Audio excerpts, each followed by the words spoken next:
Hello and welcome to the Week 10 Football Outsiders Coach Rankings Show. I'm Ian O'Connor, Senior Data Analyst here at Football Outsiders, and joining me as he does every week is my co-host Vince Verhei, Football Outsiders Assistant Editor. Today, we've got some big news. We've got a new coaching situation for the Indianapolis Colts fresh this week. We're going to check in on the CCI rankings at the halfway-ish point of the season and look ahead to some Week 10 matchups as well. Before we do, just want to remind you about Underdog Fantasy. Come play with us and double your first deposit up to $100 with promo code OUTSIDERS. Some of those season-long leagues could be getting a little stale with teams maybe not doing well. You've got some injuries, but Underdog does still have other user-friendly game formats to spice up all the action. They've got a Battle Royale, which is a quick 6-round best ball style draft. Gives you simpler chances to win than you have in traditional daily fantasy sites, or their pick'em games, where you can wager on players' chances to go higher or lower than their projected stat lines, basically building out a parlay of prop bets for players.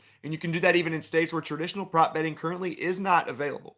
Underdog is the fastest growing fantasy site around, so join the fun over at underdogfantasy.com or download Underdog in the App Store and use promo code OUTSIDERS now to double your first deposit up to $100.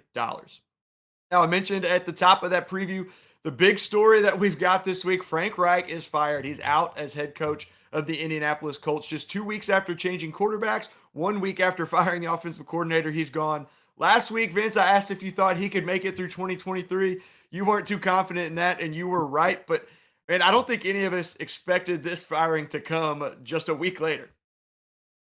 Yeah, last week we were doing a show talking about scapegoat season and how the Colts had fired offensive coordinator Marcus Brady, and I said that's usually kind of the last desperate chance for a head coach to try to keep his job, and it didn't work. So Marcus Brady gone. A week later, Frank Reich is gone, and I have been watching football a long time, since the late 1980s is when I really started paying attention, and I've seen a lot of bad teams and a lot of bad coaches and a lot of coaches fired mid-season. I don't remember a coach being fired in the middle of the year in such a bizarre manner. A circus started, and the clowns came out of the car and started running this show. Apparently, Frank Reich kind of got a raw deal in that he was hired in 2018 to coach Andrew Luck, and he only got to coach Andrew Luck for 1 year, and then the Colts never again really got him a long-term quarterback to build around. He had 1 year of Jacoby Brissett, couple of years of Phillip Rivers, 1 year of Carson Wentz, and then this 4 games or 5 games, whatever it was, of Matt Ryan. They never, it was always, we'll get this guy to plug this gap for right now and solve this problem next year. And it's been half a decade of this now. So it really feels like Reich is more of a victim of a team building plan than necessarily a bad football coach. I don't expect him to be unemployed for long. I think he's going to take 2 months here and clear his head and enjoy the holidays, which football coaches don't often get to do, and then probably have his pick of a new job sometime early in 2023. Yeah, I know a lot of people, especially Colts fans that I know, are unhappy, especially with the play calling in that offense. Jonathan Taylor, even when he was healthy, wasn't doing too great. The offensive line isn't what it once was. But to your point, he's a very well-regarded head coach. Probably won't be unemployed long. Do you think, and along the lines you're saying, kind of got a raw deal here, do you think they should have kept him a little bit longer, or and maybe tried to get him a better quarterback through the draft or in the offseason this year, other than a guy who's at the end of his career like Matt Ryan? Or are you kind of okay with them kind of starting over from a football perspective here? Well, I stand by what I just said about it being a raw deal. This is a franchise that feels like it needed to blow everything up.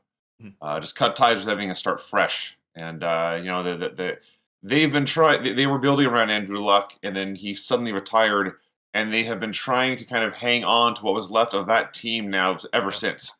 It was 2018, and they're still really building the Andrew Luck Colts, and he's not coming back, everybody. So they needed to hit reset. They needed to hit the refresh button. And so Reich is kind of a victim of circumstance there. But things are not going well, and he is the head coach, and it's fair to hold him responsible for what's going on the field. So, the answer is yes. It was time to refresh. It was time for something new, and we'll see who that new person ends up being, because I don't think it's the long-term answer is going to be Jeff Saturday. Not at all. And one more point on Frank Reich too. He was kind of to that point that we've talked about. Everyone's talked about. He was a well-regarded coach has had some success. He was second overall in our coach rankings last year, fourth the year before, but only 23rd in CCI this year. He was second and first the last year, so he really fell off there. Maybe part of that has to do with the different people he had at quarterback this year, with Matt Ryan at quarterback this year, and then Sam Ellender for one game. Tied for the second most fourth down errors, tied with Nathaniel Hackett. That's not really a great company you want to be in this year. So really rough. But then to your point, as surprising as the quick firing of Frank Reich was, Jim Irsay went out and just shocked the world on Monday with his interim hire. Former Colts Pro Bowl and All-Pro center Jeff Saturday named interim head coach. No prior head coaching experience aside from 3 years as a high school coach in Georgia from 2017 to 2019. Like I saw, he was 20-16, did make the playoffs there all 3 years, but not a great resume there. I think they said first head coach in the NFL, or maybe not first ever, but only one in the NFL now that has not coached at the college or NFL level. Maybe the first of all time. I don't remember the exact stat on that, but really surprising hire here. Yeah, I think we said Norm Van Brocklin in like the 1960s was the last NFL head coach hired without any coaching experience, and it was bizarre. The fever dream of a press conference that Jim Irsay led, announcing this decision and introducing Jeff Saturday as the new interim coach, what was a crazy scene. Our old buddy JP Acosta has put together the list of the dumbest things said at the Jim Irsay press conference, and there was a lot of them. Most relevant to this conversation is when he thought it was an advantage that Jeff Saturday had no coaching experience in the NFL, because NFL coaches too often lean on analytics, and apparently analytics leads to fear, and fear leads to the dark side, and I don't know where the hell he was going with that. But if I'm a Colts assistant, or in fact any other assistant coach for any of the other 31 franchises, I'm taking that as a personal shot. That as hard as you are working to build your resume and climb that coaching ladder and try to get a head coaching job, there's an NFL owner out there who thinks you are wasting your time, and you'd be better off coaching some high school nobody's ever heard of before. And that's the real way to get an NFL head coaching job.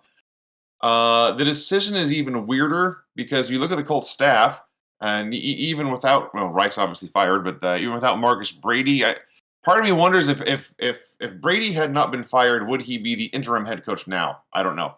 But they still had Gus Bradley on staff. They still have John Fox on staff. These are men who have run NFL teams before. They weren't the most successful teams you ever saw, but they know how to show up at night, show up at day to day and get things done. Bubba Ventrone's on staff, a head coaching candidate. Reggie Wayne, if you're looking for some good PR, he's an Indianapolis legend. He's on the staff. You could have promoted any of those guys, but no, you went and hired a coach who is not a coach, and it's very strange. Yeah, I think going after someone who's not coached, Peyton Manning would be the first call if you're going outside of the organization like that. Not sure if he would have taken it, but still, I don't know if he made that call, but that seems to make a little bit more sense than Jeff Saturday. No slight at Jeff Saturday either, personally, but just you would think Peyton Manning, the way he knows the game, watching him on those the Monday Night Football with him and Eli, you'd think he'd be a great choice to come step in and help out, especially with Sam Ellender, a second-year quarterback just kind of thrown in the fire last week. Peyton was always like a coach on the field, and I kind of always thought he would get into coaching when he was done. And he's obviously gone another direction and shows no inclination towards getting back to the sidelines. But there's a very, very short list of great players who turned out to be great coaches too. And that's for all sports. It's like Larry Bird, and that may be the end of the list. It's hard for great athletes to appreciate that what they did was special, and they often assume that everyone else can follow their lead and follow the direction and do the same thing. There was a story a long time when Michael Jordan was making himself coach of the Wizards, or I'm sorry, the Charlotte NBA team, whatever they're called now. But like he was trying to show players how to do a certain technique. They were like, Mike, we can't do that. We're not Michael Jordan. And it was hard for him to grasp that. So who knows if Peyton would have been a good coach. I think if he wanted to, he would have started down that path.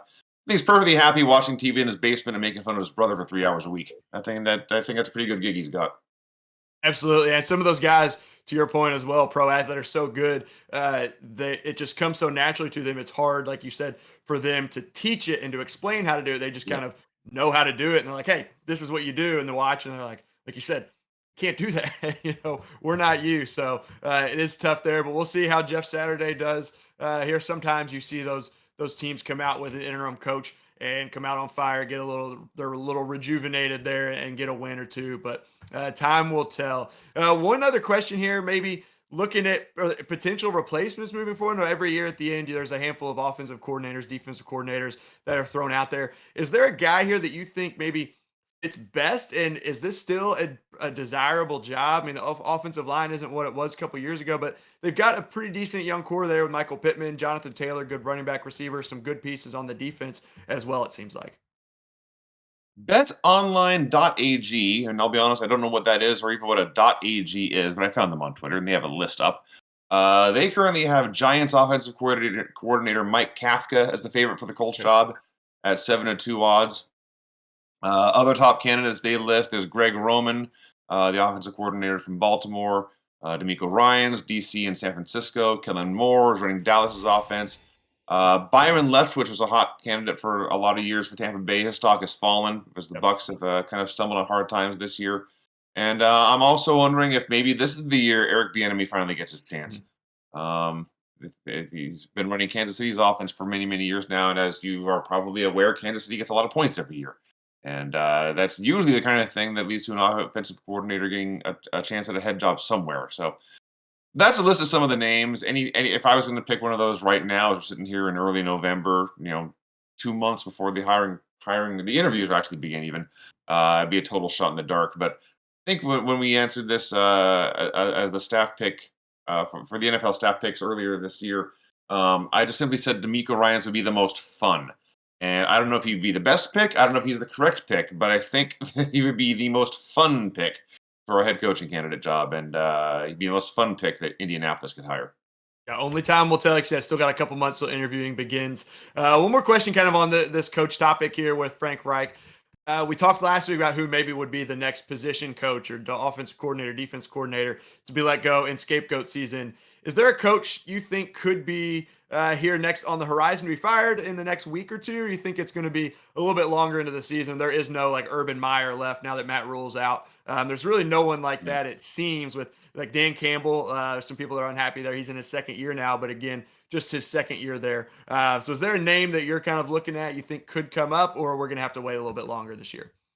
I don't think anything is imminent. We've talked about Nathaniel Hackett kind of all year, literally since his first game, about what a horrible decision maker he has been, and there's no like things have gone a lot better for Denver since then. So if I was going to pick the name most likely to be next, it would be him. Lovie Smith in Houston. They're down to a 1-6-1 record after that opening day tie. Things aren't going well there either, and it always felt like he was only hired until they could move on to Josh McCown, which felt like their long-term goal. Now that Jack Easterby's out the window, I'm not sure how relevant that still is, but they have the worst record in the league, and teams with the worst record in the league fire their coaches more often than not. The other one that might be a candidate is the Las Vegas Raiders at 2-6 and Josh McDaniels. I was pessimistic on the Raiders coming into this year. I was pretty confident they'd be last place in this division, and they are. But I thought they'd be better than this. So there's three candidates. They're all in the AFC, and the Panthers already fired Rule, who is the top NFC guy. But if I'm picking an NFC guy, Campbell's there. Although I bet he survives the year. Honestly, at this point, I still bet he gets a year 3. Although that he better deliver that year. I guess it'd be Cliff Kingsbury in Arizona because that team looks like a sinking stone. But they also just extended him, this offseason. So that's going to be a hard one to reset. But those are a few of the names to watch for. Steelers are 2-6, but it's Mike Tomlin. They're going to fire Mike Tomlin. There's no one else here that's jumping out at me as someone who's coaching for their job. And it would be Mike Tomlin's first ever season under 500 Yep. this year. So I can't imagine, like you said, can't imagine he will be let go for one bad year this year. But to a lot of these teams too, I think it's a little bit more difficult because as bad as some of these teams are, the way the NFL is this year, so many of these teams are still 2 or 3 games out of a playoff spot, Yeah. which can The save a Colts are only guy's 2 games job. out of the playoffs. So The, it's the close. Colts And the can be back Colts, in the playoff field by not Thanksgiving, but by December. yep. And that their next game is against one of those you just mentioned, Josh McDaniels and the Raiders. So things could go from bad to worse for Josh McDaniels if they lose that one with Jeff If they Saturday. lose this week, he may not go to the office Monday morning. We may be Maybe talking it may about be him the next end. week. So we will see. That'll kind of wraps up our talk of Frank Reich, which again is just the biggest story of the week, especially with this being a coach ranking show. Going to move on to something we cover a lot when there is a big upset. The upset of the week was the Jets over the Bills. They held Buffalo. New York did to their lowest point total of the year, just 17 points. Josh Allen threw a couple interceptions, no touchdowns. He did have one rushing touchdown.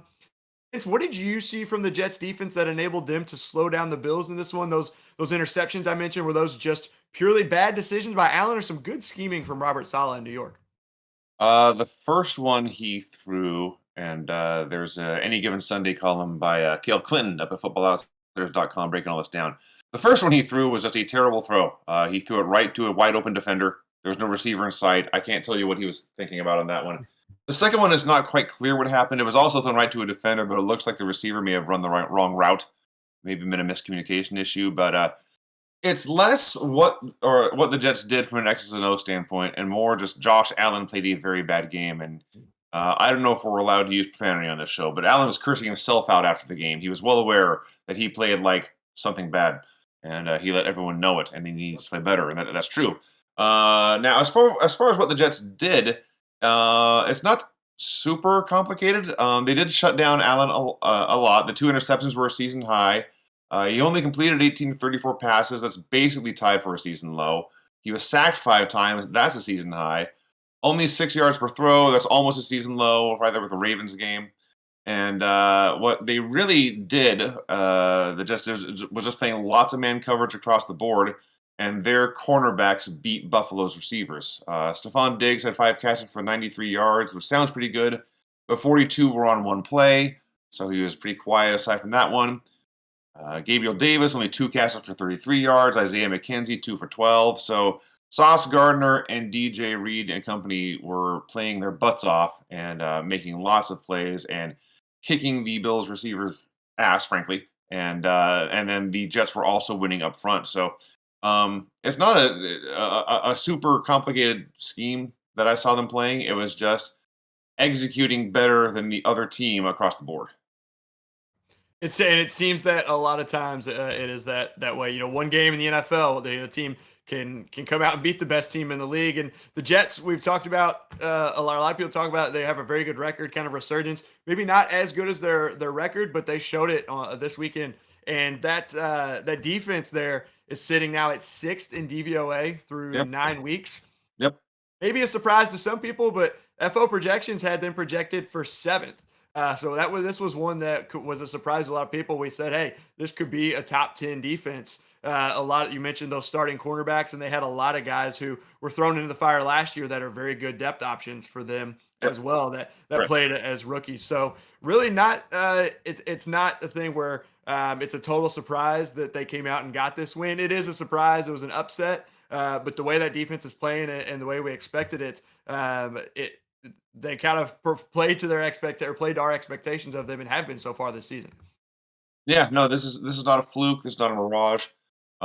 This is the Jets are gonna be a good team, and like you say, it's an upset. If they were playing again this week, I would still pick the Bills to win.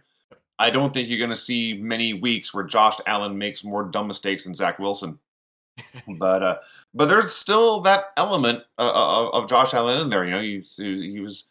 Uh, we were not high on him at all as a prospect coming out of Wyoming, and he was terrible as a rookie, and better, but still a bad starter in his second year. And then his third year was the one where he was great and would have won MVP in a lot of seasons. But he hasn't hit that level since. He's still got the highlights, and all everyone talks about is the great shootout he had with Patrick Mahomes in the playoffs last year, and he was great in the playoffs last year. But before that, he lost to Urban Meyer and the Jaguars at one point by a 9-6 final. And he's got games like this, and he wasn't very good.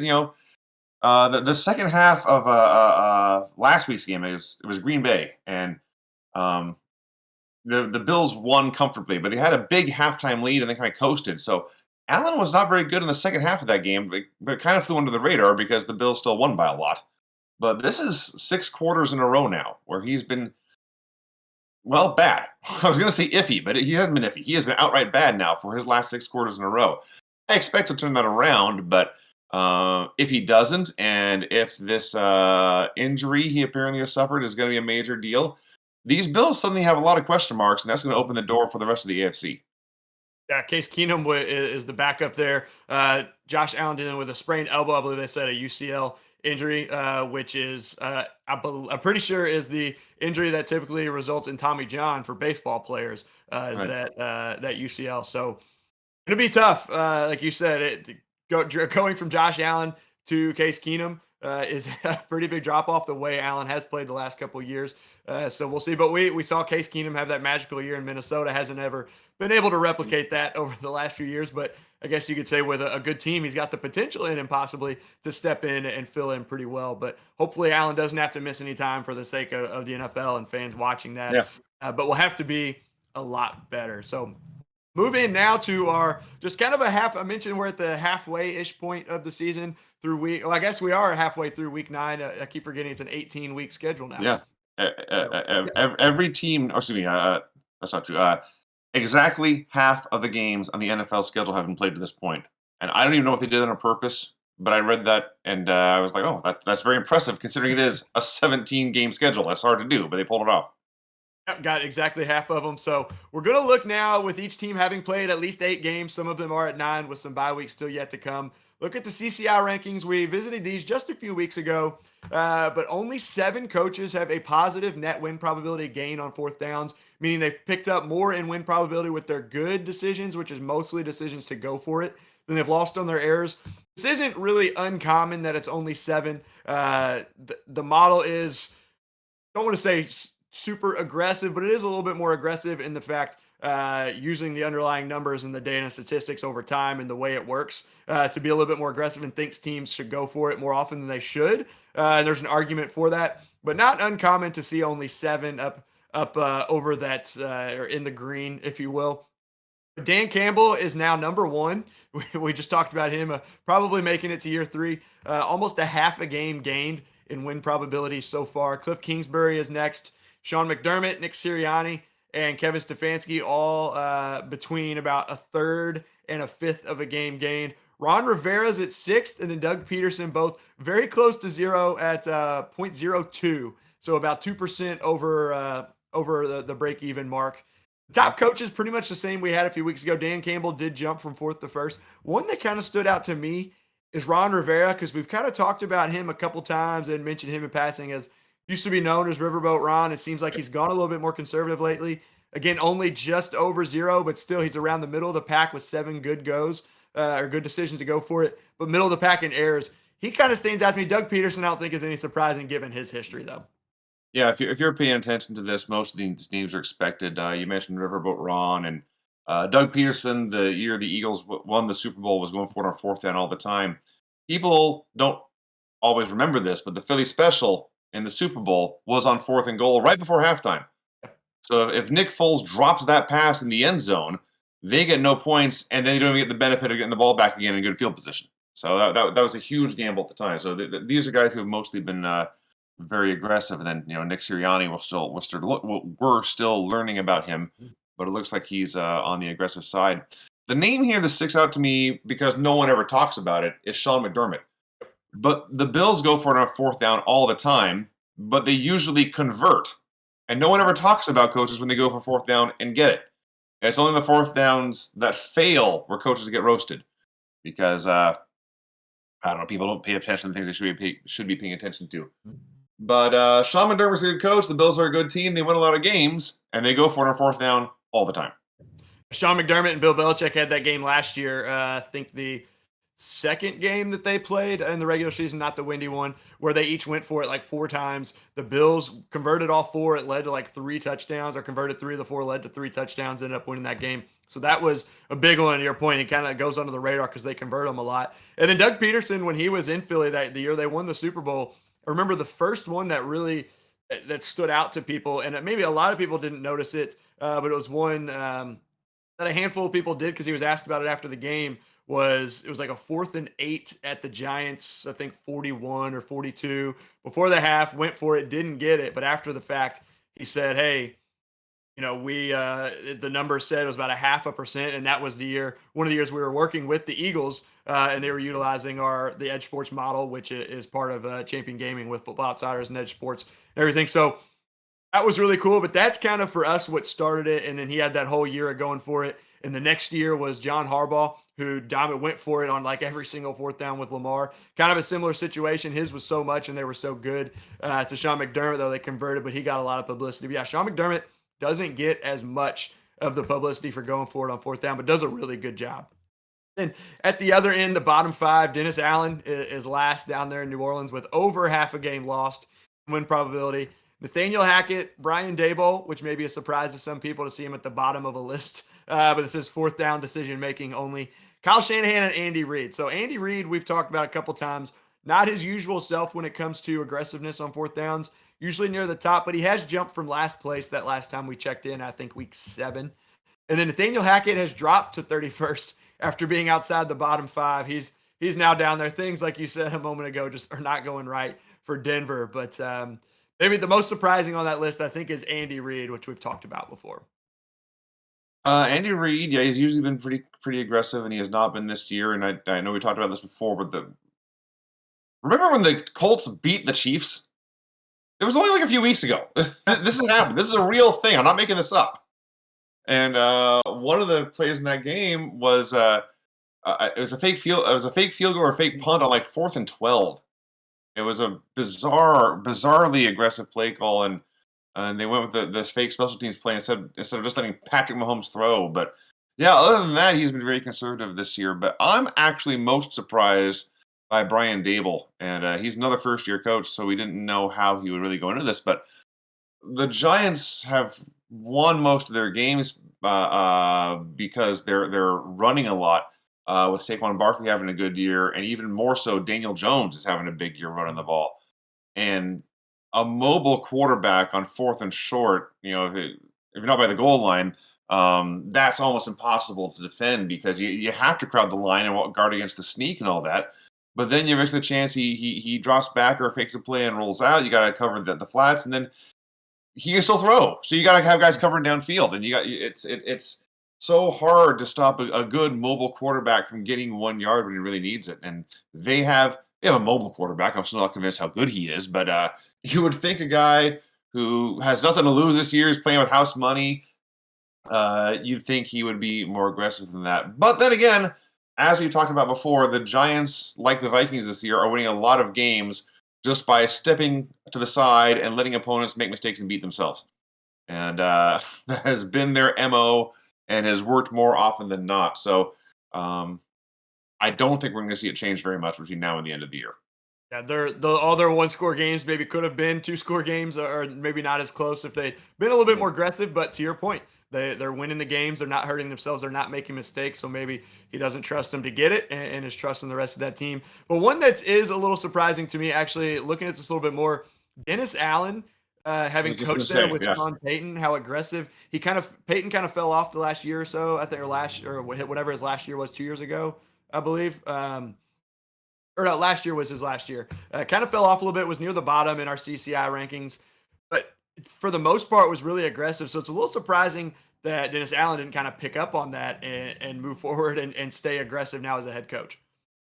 I was just talking about how mobile quarterbacks are so hard to defend in short yardage, and the Saints still have and still regularly use Taysom Hill. And that's he seems like a guy you would only want to bring in on 3rd and 1 or 4th and 1. And he is a threat to throw. You can't just ignore receivers. He's a big, strong dude. He can barrel over defenders if given the chance, and he's He's got speed and mobility. He's not just a sneak guy. He can get to the outside. And that's a weapon they have that I can't believe I'm saying this, but they're not using Taysom Hill to his full potential. And it was different when they had Drew Brees, or even the early part of last year when Jameis Winston was playing well, when the offense was clicking. And you have, I'd rather have Drew Brees throwing than Taysom Hill running. Don't get me wrong, but things are not going well in New Orleans this year. It's kind of a mess. Michael Thomas is apparently, who knows if we'll ever see him in a Saints uniform again. Alvin Kamara's been hurt, so you would think they lean more into their Swiss Army knife, and instead they've kind of just left him on the shelf for more often than not. Yeah, had a rough day. I think only had one target, didn't catch it, one rush, and maybe a passing attempt on Monday night. Hard to use him hardly at all, and they had fallen behind. But we'll see. Can't imagine it. Like at this point in the season, to your point, a lot of these guys aren't going to turn around. Like this is kind of who they are, at least for this season. They may adopt a different strategy later for the following year, but at this point, a lot of these guys are gonna stay near the bottom or stay near the top in terms of these rankings and the CCI rankings, because it takes a lot of really good games going for it on every fourth down to kind of move up quite a bit in those rankings. So will probably be it, but we'll check in and keep an eye on how those coaches are doing and see if anyone does make a big jump. Now we'll move on to the last portion of our show, as we always do, the part of the show where we look forward to the weekend's matchups. Those that we're looking forward to best, mostly from a coaching perspective, but doesn't necessarily have to be. So Vince, which matchup are you most looking forward to coming up here in week 10? So usually when you're looking forward to a coaching matchup, it's about whose X's and O's can beat the other guys, or how certain teams will adjust to injuries, or will they adjust their game plan to take away another team's superstar player. My most anticipated coaching matchup this week is Colts Raiders. I don't see how it can be anything other than Colts Raiders, because again, the Colts are going into this game with a coach who is not a coach. Jeff Saturday is theoretically in charge. Their play caller is going to be somebody named Parks Frazier, which sounds like a sitcom mashup where Leslie Knope meets Fraser Crane. Anything is on the table here. Will the Colts show up to the right stadium? I don't know. Will they be wearing the right uniforms? I don't know. Will they have the offense and defense out in the field at the same time, like in Top Gun Maverick? I don't know. Anything is possible. Anything wacky could happen here. Yeah, and looking at the Colts, they are I think 2-0 against the AFC West. You mentioned that win against the Chiefs. They've got the win against the Broncos. Now facing the Raiders, it's an uphill battle there with the coaching situation they have. But we talked about too, Josh McDaniels, things not going too well for the Raiders this year. The Colts and Raiders was my pick as well. I had a feeling you're gonna pick it, so I had a backup too. Another one, Chargers at 49ers on Sunday Night Football. The Chargers are banged up. We know they ended up getting the win last week, but had a little bit of a rough go there with the Falcons. Expected a lot more out of them. It's really Justin Herbert, Austin Eckler, and that's about all the offense has, it seems. Josh Palmer, DeAndre Carter there. Palmer had a pretty good game, but as you know, Keenan Allen can't get back on the field. Mike Williams is out for a while. So going up against a tough 49ers defense, coming off a bye, I think it's going to be a tough game for them. I think the Chargers can do it. Again, Justin Herbert's a great quarterback, and some of those receivers aren't the greatest. They're not the big names, but they can do it. So I'm interested to see how the Chargers come out offensively against that 49ers defense. And then I just want to see more of Christian McCaffrey. He had the huge game before the bye. Want to see how they continue to use him. I think Deebo Samuel will be back. So see how Kyle Shanahan uses all those pieces together now, with Christian McCaffrey with a full workload, Deebo Samuel hopefully back in the fold, Brandon Ayuk, George Kittle has been back in there a few weeks and having some good games. So really excited to see how they do, and just a pretty good matchup there out on the West Coast for Sunday Night Football. So that'll do it for this week's show. Before we go, again, don't forget you can get that free $100 from Underdog Fantasy using promo code OUTSIDERS, even in states where traditional betting and prop betting is not available. They'll match your deposit up to $100, again, using promo code OUTSIDERS. Also, don't forget to sign up for FO Plus at footballoutsiders.com/subscribe to get NFL betting picks, spread, total, and money line, as well as those ranked by confidence and how well or how confident our model is based on our projections compared to the lines and the totals. You get some fantasy advice, premium stats and articles, get an ad-free experience, and you get access to all of our data on Monday instead of having to wait until Tuesday of each week. And then last but certainly not least, join us on the Football Outsiders Discord for in-game conversation for every game, beginning Thursday night football, going into Sunday's games, and then Monday night football as well. Everyone out there, thanks for watching. Vince, thanks for joining me. We'll see all of you all next week.